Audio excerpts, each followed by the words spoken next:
plenty of project cars, and you've got one here with us. Of course, you've got Phil. Yeah, so for those of you who probably don't know Phil, I've had this car for about 4.5 years.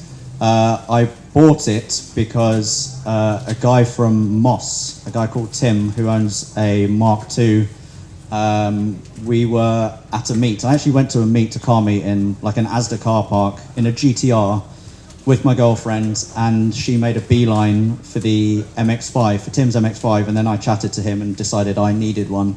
So I bought this because of Tim, actually, from Moss, which is very cool. And yeah, it's been a labour of love. It's been through, this is the third engine now, and this is the engine that hopefully is going to stay. I mean, it's definitely going to stay unless I screw something up massively.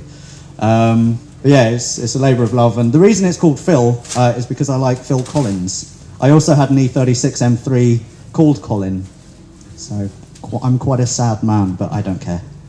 That's fair enough. Have you still got the M3? That was the Lemon M3. That was the Lemon. I don't have the Lemon M3 because it was a massive pain in my ass. It was good fun when it worked, but every other weekend something would break, and every other weekend after that I'd have to phone Gareth and say we need to fix it again. So thanks, Gareth.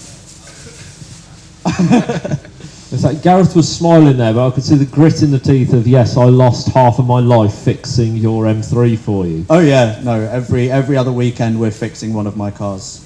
Yeah. Now, usually I ask people to talk me through their cars from front to back. However, at the front, there is something very interesting going on, which we're going to talk about a little bit later on with the Rocketeer guys. So let's go from back to front. What have you done to your NA, your Mark 1? Right, so apart from the engine that we'll chat about later, it's got an LSD in it now.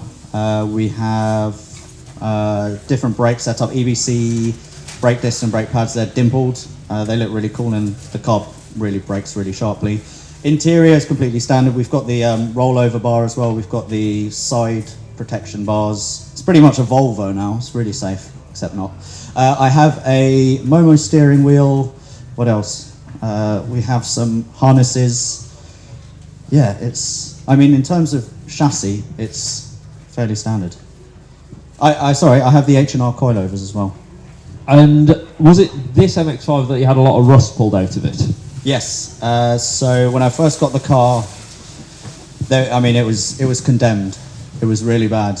But even people who work for Moss, that Tim guy that I was talking about before, when he looked at it, he said, "Oh, it's actually in really good shape."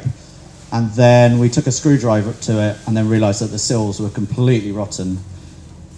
So I took the car to Scuzzle Motorsport, and they've done a load of work on this car, and they chopped out the old sills and replaced them with new sills as well.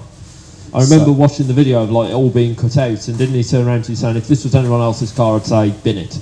Yeah, he did say that. Yeah, Nick from Scuzzle did say that he would not bother working on this car, but I was very insistent. Got under your skin? Yeah, this car really has got under my skin. And I tell everyone I'm never going to sell this car. I will die before this car dies, unless I crash it. But yeah, it's, you know, there's been a lot of time and money invested into it. I will never get back what's been put into it, and like I say, I love the car so much. If it sits on my driveway for 5 years under a tarpaulin or whatever, it doesn't matter. It will always be revived, and yeah, this is its third or fourth revival now, I think. So it's going well. It needs to be mapped, but when that's sorted, it's going to be awesome fun. Now that